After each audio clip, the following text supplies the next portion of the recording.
तो हरे कृष्ण कृष्ण कृष्ण हरे हरे हरे राम राम राम हरे। तो श्लोक संख्या 15 में भगवान कहते हैं सर्वस्य चाम हृदि सर्वेषु मत स्मृति ज्ञानम अपोहनम च वेदेश सर्वे अहमेव वेद्यो वेदांतकृत वेद वेद। तो भगवान हृदय में उपस्थित है। वे वेदों के ज्ञाता है। वे वेदों के संकलन करता है। और वेदविद मतलब ज्ञाता। और वे सब जो है उनको वेदों को समझने का उद्देश्य है भगवान को समझ। तो ये बहुत क्लियर है। तो किस प्रकार से भगवान हमारे हृदय में रहकर हमें जो है क्या करते हैं, तीन चीजें करते हैं। क्या करते हैं वे? हमें स्मृति ज्ञान और विश्वास, तीन चीज वे कर रहे हैं। अब यहाँ पे बताते हैं भगवान कि द्वाविमो पुरुषो शरस चाक्षर एव च सरस सर्वाणि भूतानि कुटस्थो। जीव दो प्रकार के भगवान दो प्रकार के च्युत तथा अच्युत।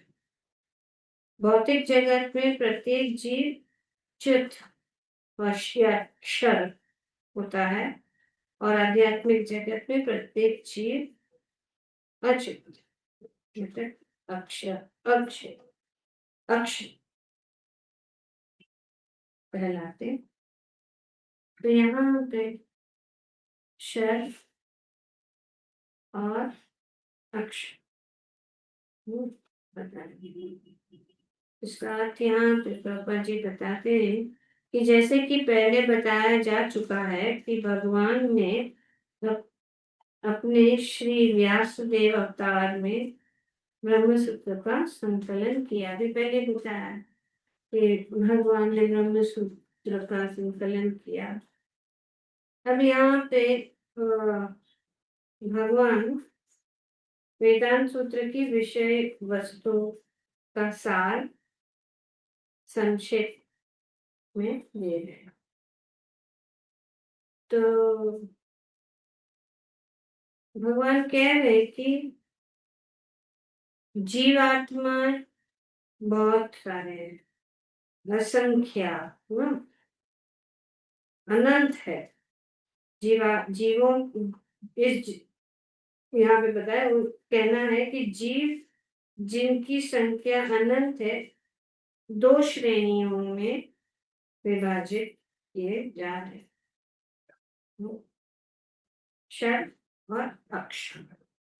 दो श्रेणियां जिसमें विभाजित किए जा रहे।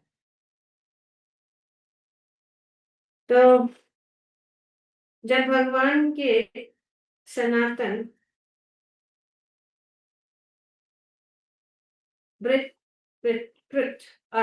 अंश विभिन्नांश है। जीव क्या है? भगवान के विभिन्नांश, भगवान के विभिन्नांश है। तो यहाँ पर तो विभिन्नांश है मतलब भगवान पहले भी बता चुके हैं कि ममैवांशो जीवलोके जीवभूत सनन। तो जीवभूत इस जगत में, जीवभूत मतलब जो इस जगत में रहते हैं। क्षर सर्वाणी मतलब जो क्या है? शर। शर शर मतलब क्या? चित है। तो इस प्रकार से अतएव इसका अर्थ यह नहीं है कि उनकी निजी सत्ता नहीं है, बल्कि यह कि दोनों में भिन्नता नहीं है। तो भगवान के जो दो प्रकार के अंश है।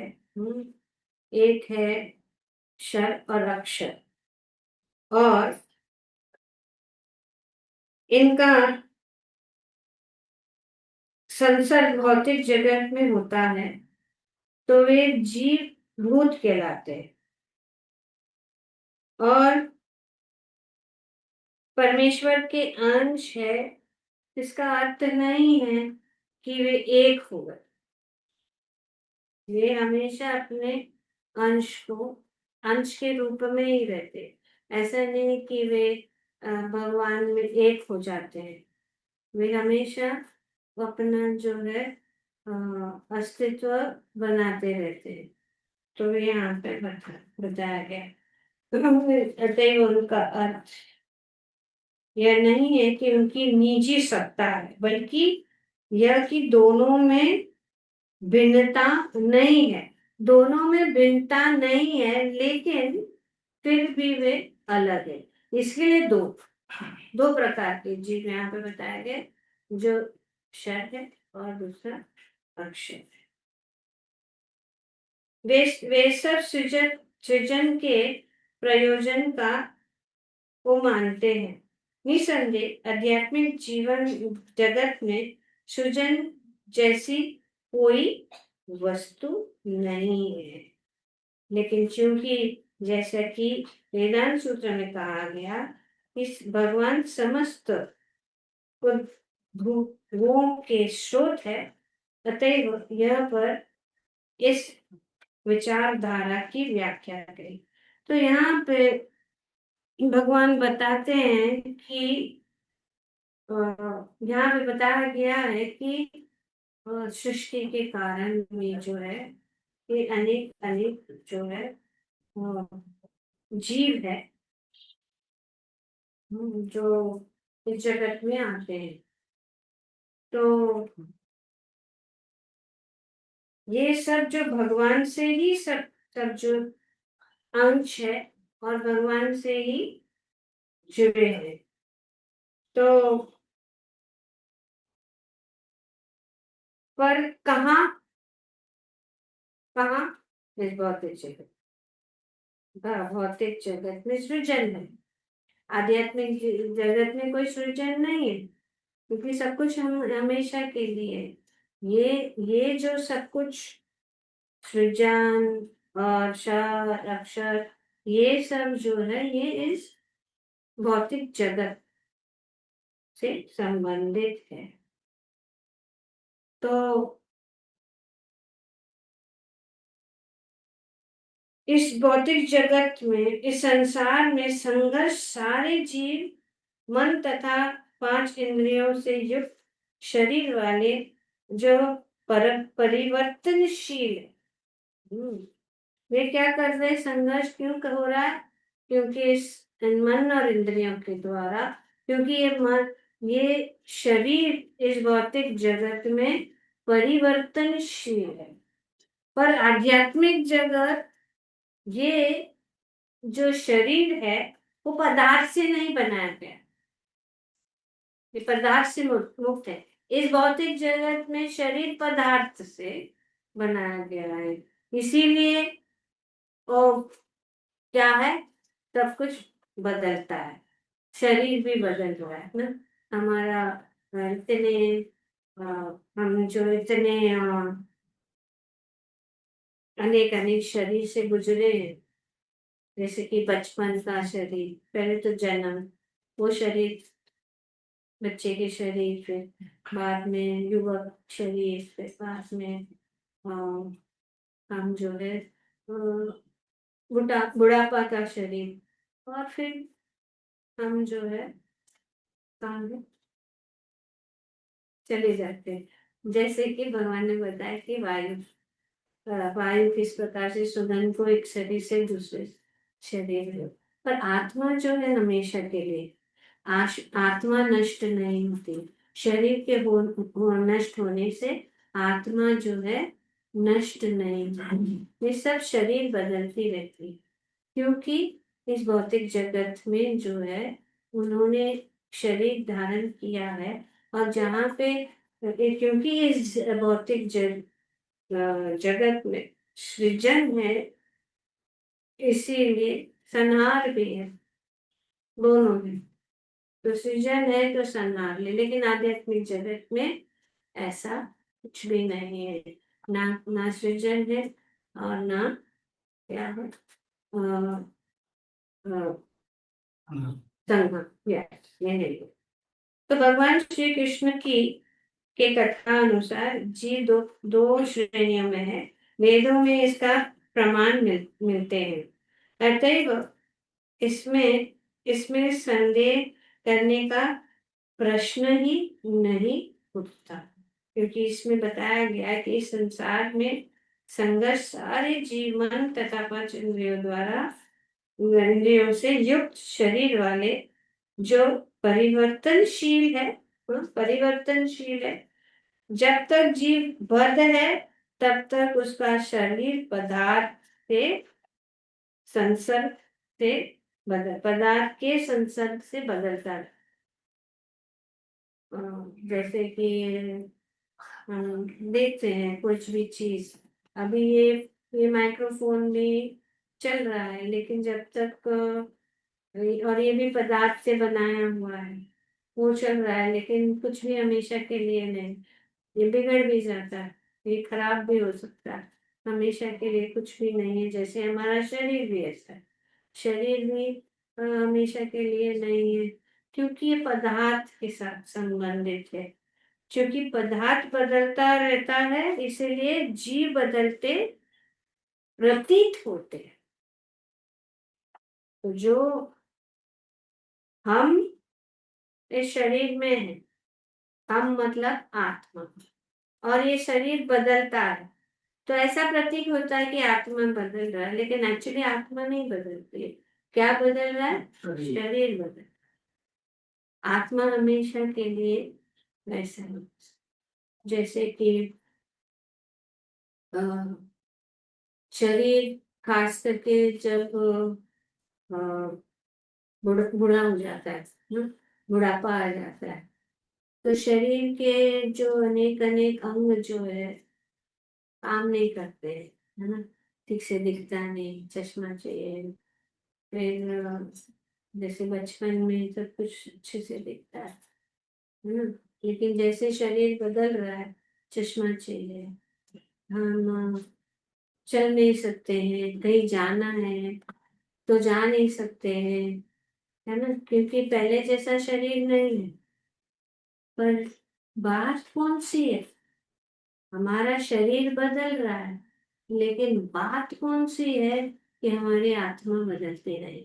और क्योंकि आत्मा बदलती नहीं है, शरीर के बदलते हुए भी आत्मा चाहती कि मैं ये करूं, मैं वो करूं, मैं यहाँ जाऊं। उम्र भी हो जाता है तो भी हमारे अंदर वो इच्छा रहती है कि हम यहाँ घूमे या करें, ये उठाए वो उठाए, यहाँ भागे वहां भागे, लेकिन शरीर में यहाँ सांस ले। तो ये है, आत्मा को हम अनुभव कर सकते हैं। एक बूढ़ा व्यक्ति भी उसको ऐसा लगता है मैं सब कुछ करूंगा, मुझे ये करना है वो करना है, लेकिन नहीं कर सकते। शरीर साथ नहीं देता है, क्योंकि शरीर बदलता है।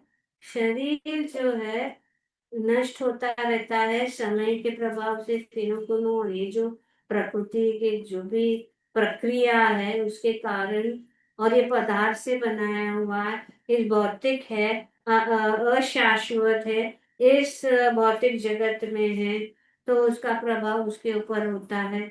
लेकिन हम जो है बहुत सारा करना चाहते पर नहीं कर पाते। इसका यही कारण है, क्योंकि आत्मा जो है बदलती नहीं है।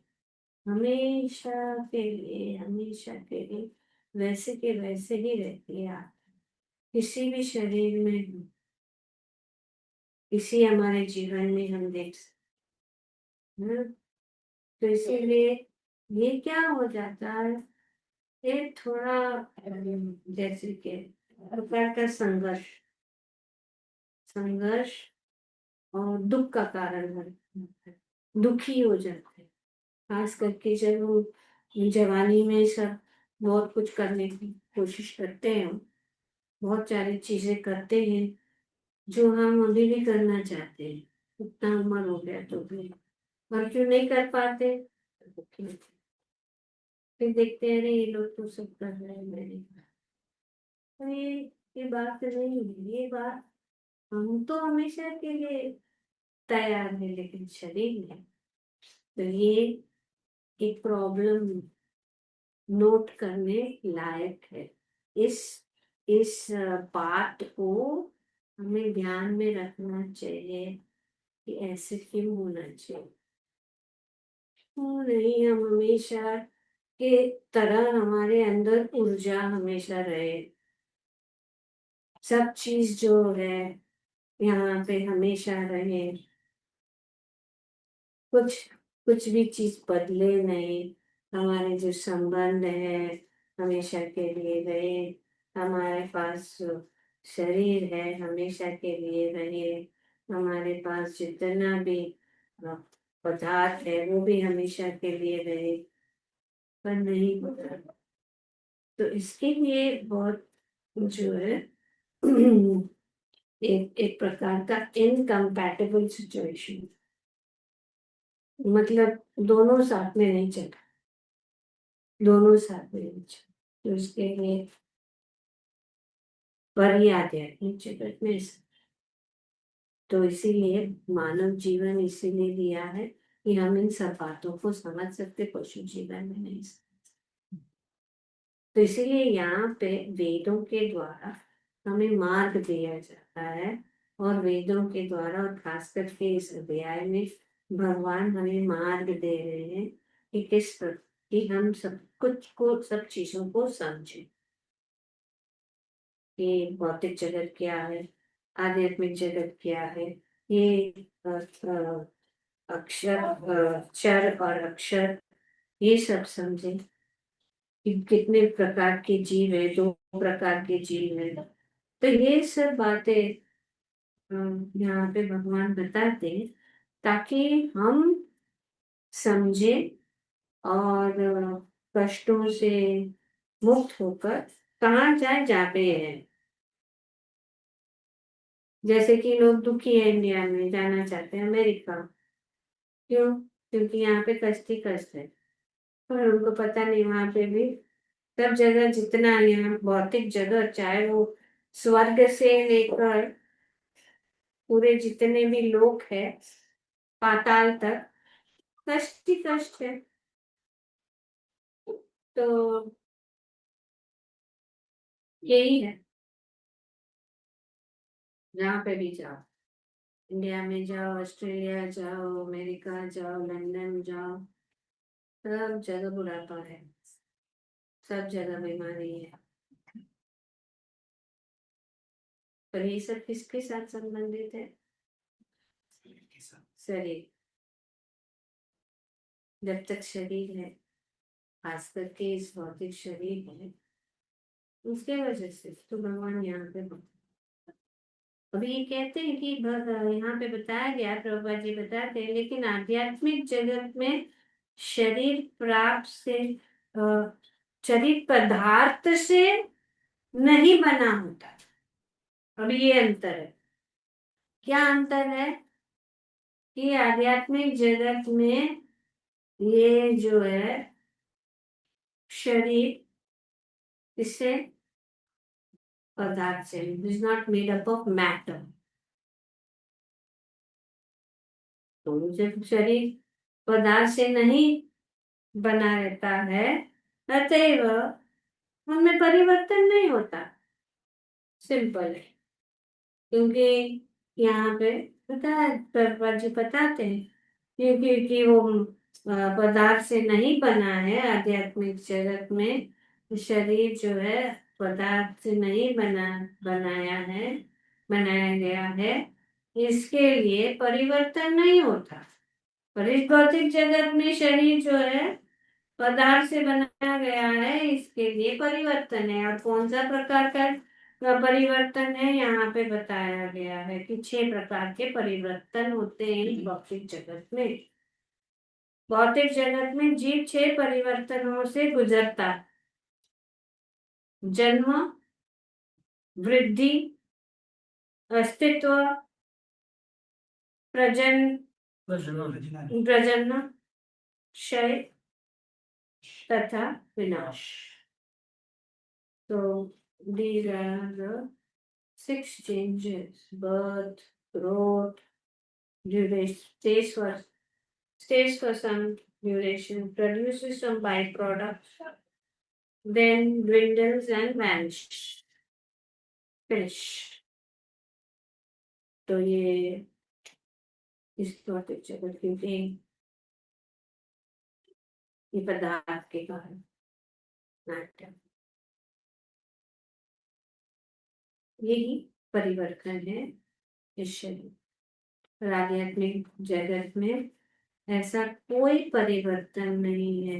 आध्यात्मिक जगत में ना बुढ़ापा है, ना जन्म है, ना मृत्यु। बुढ़ापा, जन्म, बुढ़ापा और मृत्यु इस भौतिक जगत में है, क्योंकि इस भौतिक जगत में सब पदार्थ से बना हुआ चीजें, और पदार्थ जो है हमेशा के लिए नहीं। तो इसीलिए भगवान यहाँ पे बोलते हैं शरद सर्वाणी होते, क्योंकि हम इस जगत सर यहाँ पे बताया गया है कि शरद सर्वाणी भूतानी, जो जीव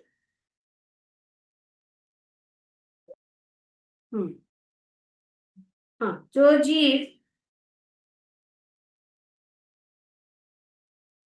आदि जीव ब्रह्मा से लेकर क्षुद्र चींटी तक भौतिक प्रकृति के संसर्ग में आता है, वो अपना शरीर बदलता है।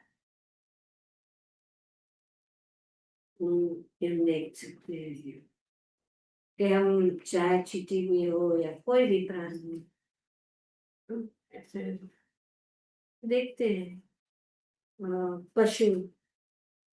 पशु भी ये स्टेज से जाते हैं। गाय भी है, कुत्ता है, बिल्ली, उनका भी शरीर जो है बदलता है। वे भी समय के प्रभाव से वे इस परिवर्तन,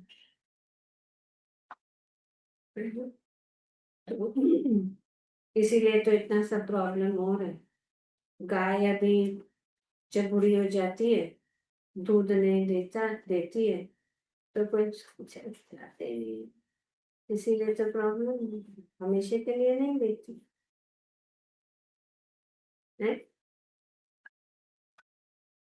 तो अभी फिर लोग गौशाला चलाते हैं, तो जो गाय है उनका देखते नहीं, बीमार गाय होती है, बुढ़ा बुढ़ा बूढ़ी हो जाती है, कोई देखने के लिए तो, क्योंकि सब कुछ दूध देने वाले भी प्रॉब्लम। लेकिन आध्यात्मिक जगत में ऐसा नहीं है कि पूरा जो भगवत धाम या गोलोक, गोलोक मतलब क्या? गऊ का लोग, जहाँ पे सब गौवें गऊ, और वे कितना सारा दूध देती रहती है हमेशा। और वहां का जो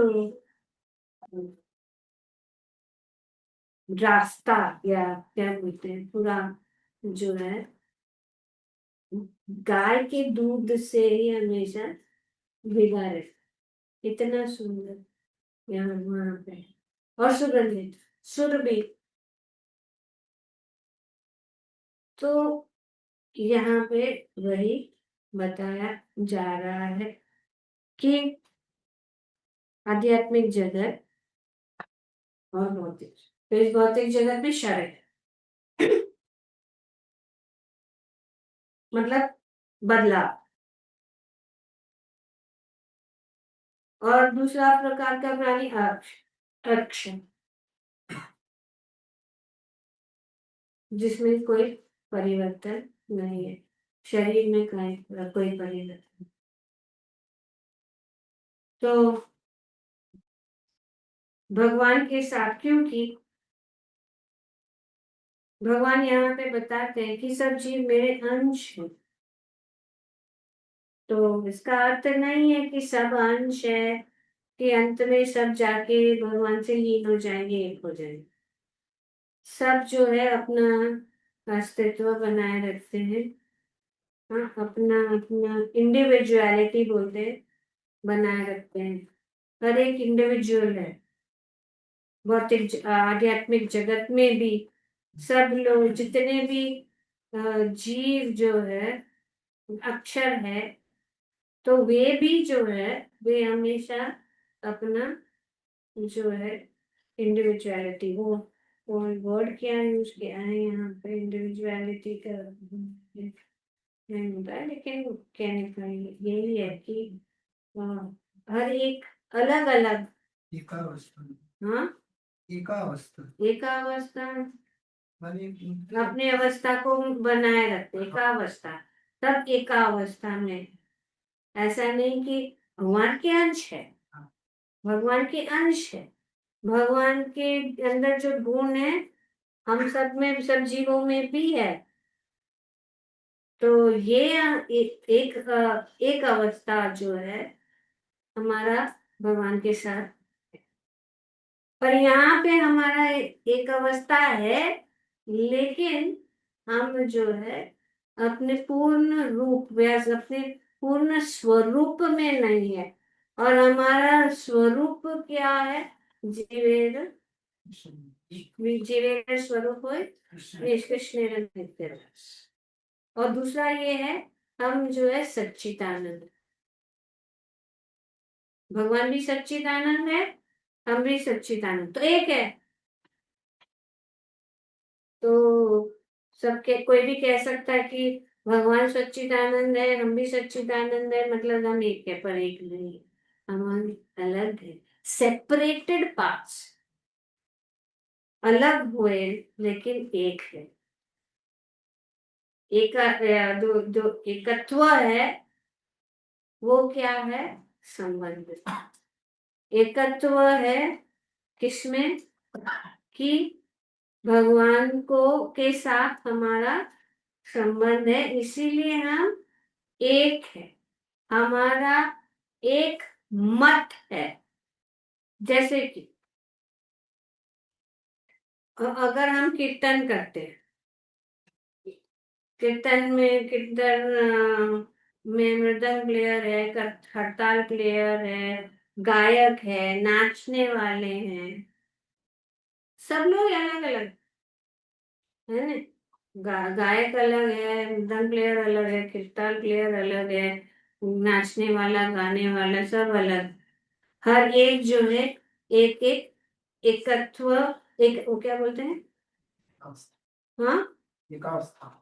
हाँ, एक अवस्था में सब लोग का अलग अलग इंडिविजुअल्स है, अपनी अपनी अवस्था में, अपने अपने अवस्था में इंडिविजुअल है। जैसे इंग्लिश में है, हिंदी में थोड़ा। तो individuals and they remain individual. They don't become one, but they are all individual. Brother plays individual, वो खड़ताल प्लेयर इंडिविजुअल है, गायक इंडिविजुअल है, नाचने वाला इंडिविजुअल है। और पर सब लोग वही रहते, इंडिविजुअल रहते हैं, पर उनका एक क्या है? उद्देश्य। सबका उद्देश्य है किसके लिए क्या करना है? भगवान का भगवान। पर एक साथ एक है, किसमें एक है? उद्देश्य में। पर सब जो है अपना अपना, तो उद्देश्य का अर्थ यही है, मेन इंपॉर्टेंट थे। अलग अलग वे एक नहीं बन जाते, क्योंकि उनका एक उद्देश्य है, मतलब एक बन, सब जितने भी चार पांच जन है, करतार प्लेयर, उदन प्लेयर, सिंगर, डांसर, सब एक गोला नहीं बन जाते एक साथ में। वे अपने अपने अस्तित्व को बनाए रखते हैं, और उनका किसमें एकत्व है? उनका जो है लक्ष्य और उद्देश्य। तो उद्देश्य क्या है? जब कीर्तन होता है, उद्देश्य है कि भगवान का गुणगान हो। तो इस प्रकार से भौतिक आध्यात्मिक जगत में भी जो है एकत्व है। Oneness is there and not individual. जैसे कि गोपियां इंडिविजुअल है, गोपियां है, ग्वाल बाल है, फिर अ, माता यशोदा है, नंद बाबा है और कृष्ण भी है। पर सब जो है अपने अपने जो है अपने अपने क्या कहते हैं अस्तित्व को बनाए रखते हैं। वो जो है एक नहीं हो जाते। एक किस्म है भगवान को प्रसन्न करने, एक किस्म है भाव, एक किस्म है अंश के रूप में, एक किस्म है क्योंकि भगवान सच्चिदानंद है और जो है जीव भी सच्चिदानंद है। तो वो जो है बहुत ही सुहावना सिस्टम बन जाए। नहीं तो जीव आध्यात्मिक है और शरीर भौतिक है, तो इसमें गड़बड़ है। तो आध्यात्मिक आध्यात्मिक से जब मिलेगा, तो जब आध्यात्मिक जीव या सच्चिदानंद जीव सच्चिदानंद भगवान के साथ संबंध जोड़ता है, तो ही वो संतुष्टि पा सकता है। इस भौतिक जगत में हम एक दूसरों के साथ संतुष्ट नहीं पा सकते। हम देखो क्यों? क्योंकि हम सीमित है, पदार्थ बदलता है और गुण के कारण रजोगुण, तमोगुण, सत्वगुण, कभी रजोगुण प्रबल है, कभी तमोगुण प्रबल है।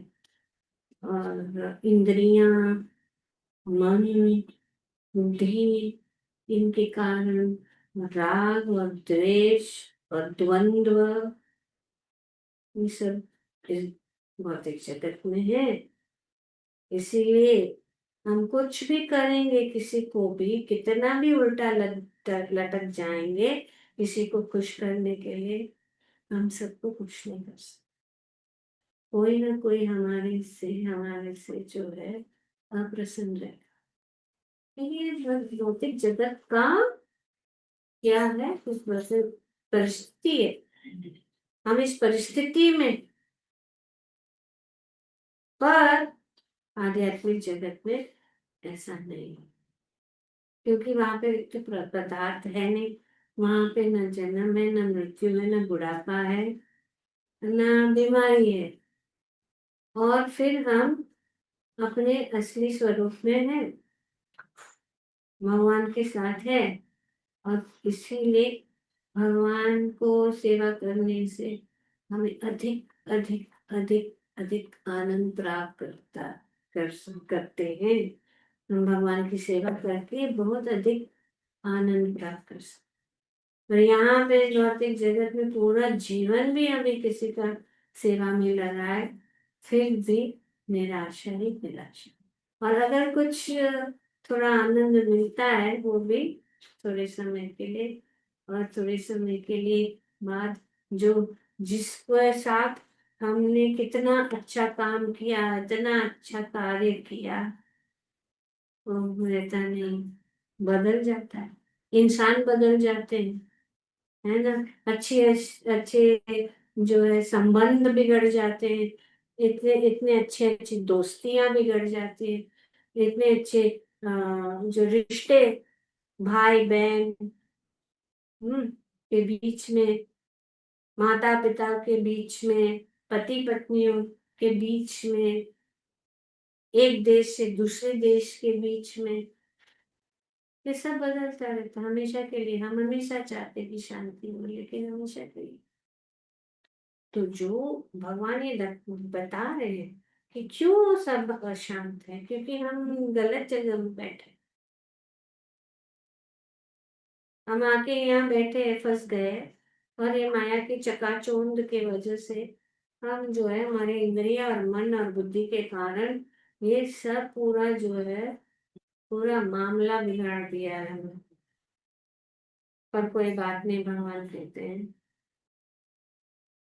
हमें जो है भगवान के साथ संबंध जोड़ेंगे।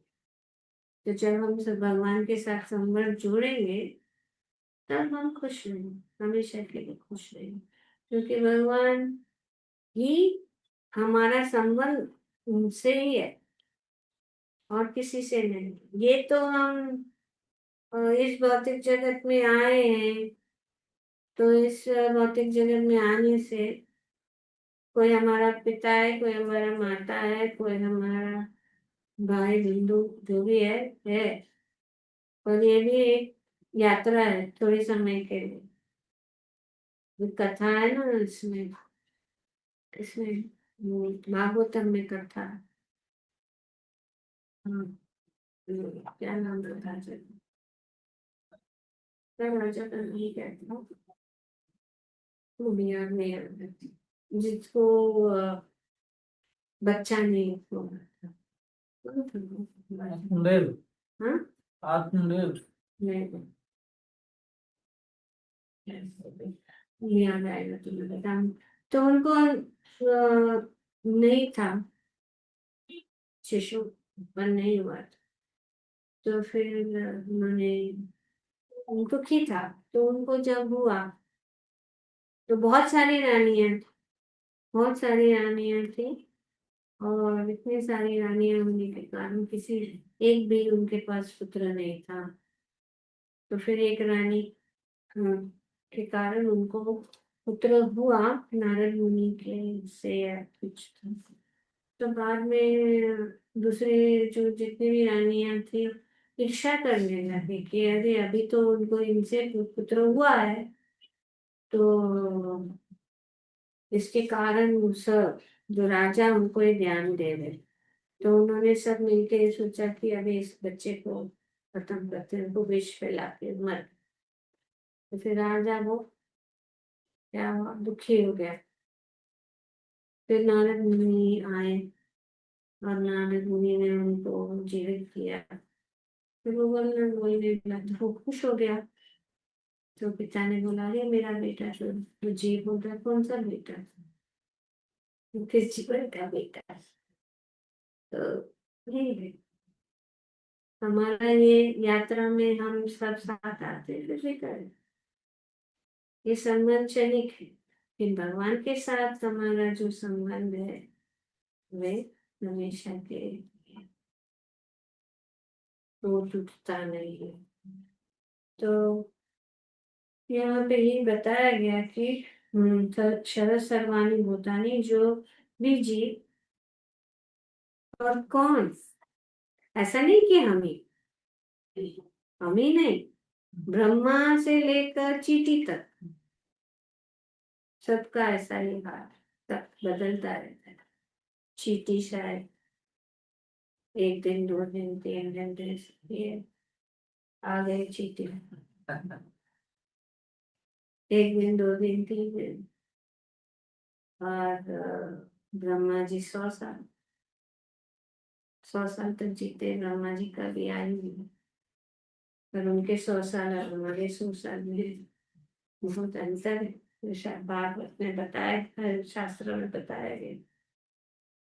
पर अंत में उनको, जैसे हमने बताया था पहले भी, जब नरसिम्हा देव भगवान प्रकट हुए, किसके लिए, किसका वध करने के लिए, हिरण्यकशिपु का वध करने, क्योंकि हिरण्यकशिपु ने घोर तपस्या की ब्रह्मा जी को प्रसन्न करने के लिए, ताकि वो अमर बन जाए।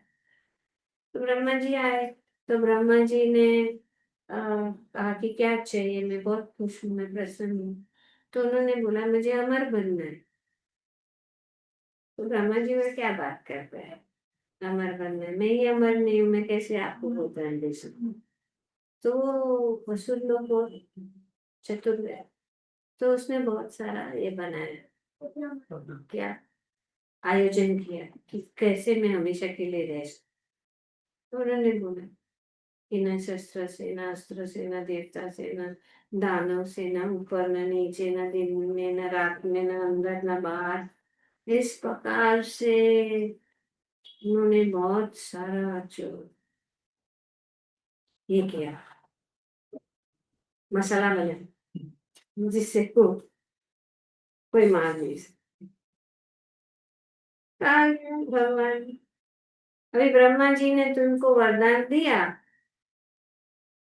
तो ब्रह्मा जी जब सब देवता गए कि हिरण्यकशिपु को बहुत कष्ट दे रहे, वो तो पूरा स्वर्ग को भी खा गया। बोला मैं स्वर्ग की गद्दी पे बैठ गया, इंद्र को नौकर बना के पैरों के नीचे रखा। तब देवता अपने अपने ग्रहों से भाग गए। तो फिर भगवान ने कहा ठीक है, चिंता मत करो। तो भगवान इसीलिए, क्योंकि न मानव से न दानव से, सब कुछ, न देवता से, तो भगवान ने न अस्त्र से शस्त्र से, तो भगवान ने सोचा कि क्योंकि राधे कृष्ण मारे कृष्ण राखे के, जो भगवान जिसको मारना चाहते उसको कोई बचा नहीं सकता। और भगवान जिसको बचाना चाहते वो किसी को मार नहीं सकते, कोई उसको मार नहीं सकता। जैसे कि प्रहलाद महाराज को कितना मारने का कोशिश किया, अपने ही पुत्र को देखो, प्रहलाद महाराज उनके पुत्र, उनको मारने के लिए उनके पिता ने कितना कोशिश किया। भागवत में वर्णन है 7वें स्कंद में। तो भगवान अवतारित हुए इसके रूप में, नरसिंहदेव, जिनका शरीर आधा, हाँ हाँ सिंह, आधा शेर और आधा मानव। और उनको कभी, और उन्होंने बोला था ऋतु में भी नहीं, महीने में भी, कोई महीने में भी नहीं। तो इसलिए ये पुरुषोत्तम मास भगवान ने क्रिएट किए।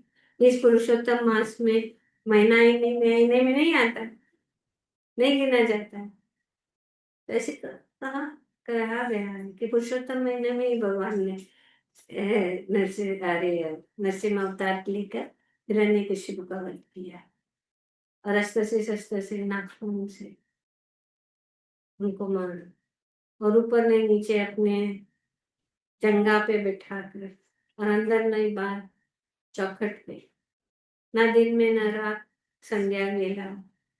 तो इस प्रकार से जो है उन्होंने उनका वध किया। तो कहने का यही है कि सबका जो है आयु रहता है, कितना भी कोई कोशिश करेंगे, कि हम हमेशा, जैसे कि अभी ये सब जो साइंस और टेक्नोलॉजी, मेडिकल साइंस, आयु को थोड़ा बढ़ा सकता है, या थोड़ा कंफर्ट दे सकता है, और अंत में तो एक दिन तो आएगा। और यही है जो निश्चित है, मृत्यु। मृत्यु के सिवाय और कुछ निश्चित ही नहीं है।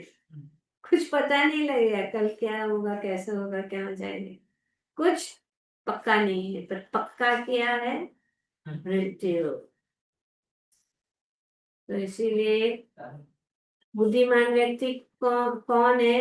बुद्धिमान व्यक्ति वो है जो मृत्यु को पार करे, मृत्यु का सामना करने के लिए तैयार है। पर उस समय अभी है। हरे कृष्णा हरे कृष्णा कृष्णा कृष्णा हरे हरे, हरे राम राम राम हरे हरे। तो इसलिए आध्यात्मिक जगत में जाने से विमुक्त जीव सदा एकावस्था में ही रहता, हमेशा के लिए हम रहे। हमारे जो भी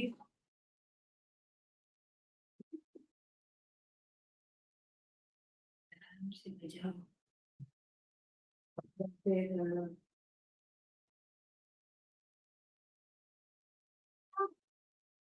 इस मानव जीवन को हम सार्थक, तो जो भी हो रहा है, कुछ भी हो रहा है, ज्यादा सोचने का नहीं। हमको क्या करना है? भगवान का नाम लेना है। क्या किसी का कुछ जाता है? खर्चा पानी है भगवान का नाम लेने में, भगवान का स्मरण करने में कुछ खर्चा पानी है?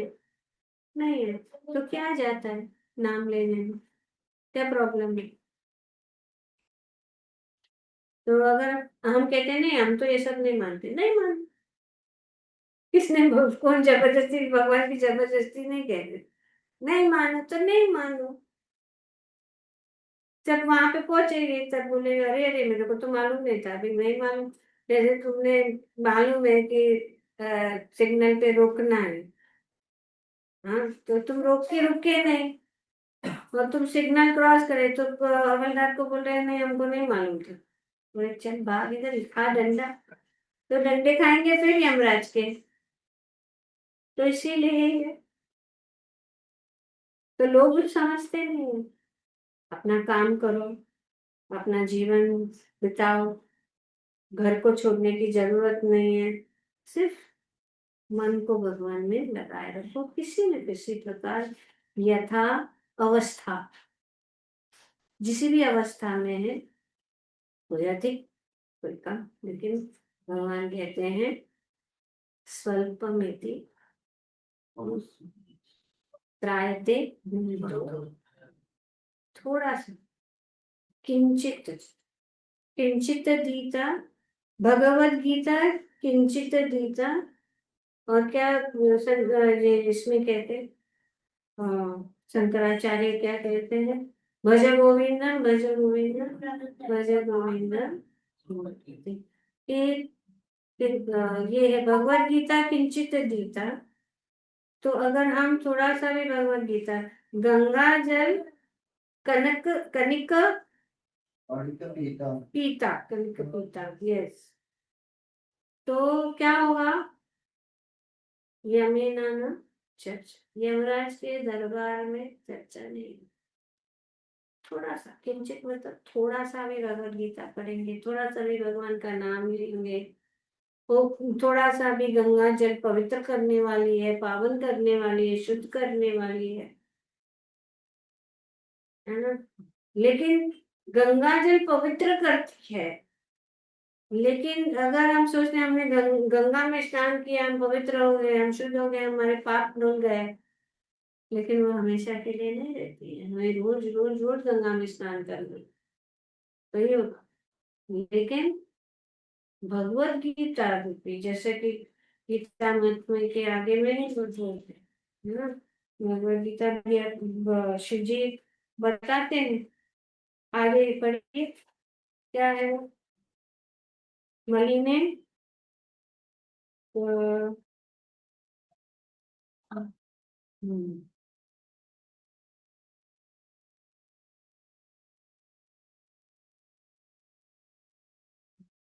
मलिने मोचनम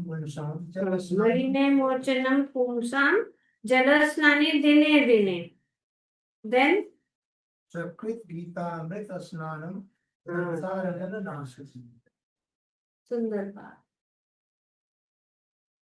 मनुष्य जल में स्नान, मतलब क्या? मतलब थोड़ा, मनुष्य जल से स्नान करके नित्य अपने को स्वच्छ कर सकता है, लेकिन यदि कोई भगवत गीता रूपी पवित्र गंगा जल में एक बार भी स्नान कर ले तो वह भौतिक जीवन भव सागर की मलिनता से सदा सदा के लिए मुक्त हो जाता है। गीता महात्म्य 6। तो ये, तो इसीलिए भगवत गीता ये सब पढ़ो, क्या इसमें थोड़ा समय निकालो, इतना अच्छे से वातावरण है, भगवान है, भक्तों का संग है, भौतिक चीज के पीछे जितना जरूरत है उतना ही कर, अपना जितने भी जिम्मेदारियां हैं उसको करना है, भगवान का स्मरण करते हैं। तो भगवान कहते हैं ना कि क्या बोलते हैं, वो श्लोक है भगवद गीता में, मतस्मृति ज्ञान, नहीं नहीं वो नहीं है, वो क्या है, माम अनुस्मरयुते, माम अनुस कि हमें मेरा स्मरण करते हुए युद्ध करो। तो हमें अपना काम करना है, वो युद्ध है, ये युद्ध भूमि है, हम काम करते हैं, संघर्ष करते हैं, लेकिन भगवान का स्मरण करते हुए। और सबसे आसान तरीका है हाँ ना, हरे कृष्णा कृष्णा कृष्णा हरे हरे, हरे राम राम राम हरे राम नाम कार्य बहुधा निज सर्वशक्ति सतरा पिता नियमितास। ये भगवान का कोई नियम नहीं है। बच्चा भी ले सकता है, बूढ़ा भी ले सकता है, जिसको समझ में नहीं आता है वो भी ले सकता है। चाहे हम शुद्ध है अशुद्ध है, भगवान का नाम दिव्य है, हम ले सकते हैं। कभी कभी लोग बोलते हैं अरे आप लोग तो माला लेके पढ़े, लेकिन माला में क्या कर रहे हैं, हरे कृष्णा महामंत्र का जाप हो रहा है, और हरे कृष्णा महामंत्र दिव्य है, इस भौतिक जगत का नहीं है। इस भौतिक जगत की कोई भी चीज उनको छू नहीं सकती है। तो इस प्रकार से ऐसे करते रहो और सफलता जरूर प्राप्त हो जाए। Hare Krishna. Thank you very much. समय हो गया।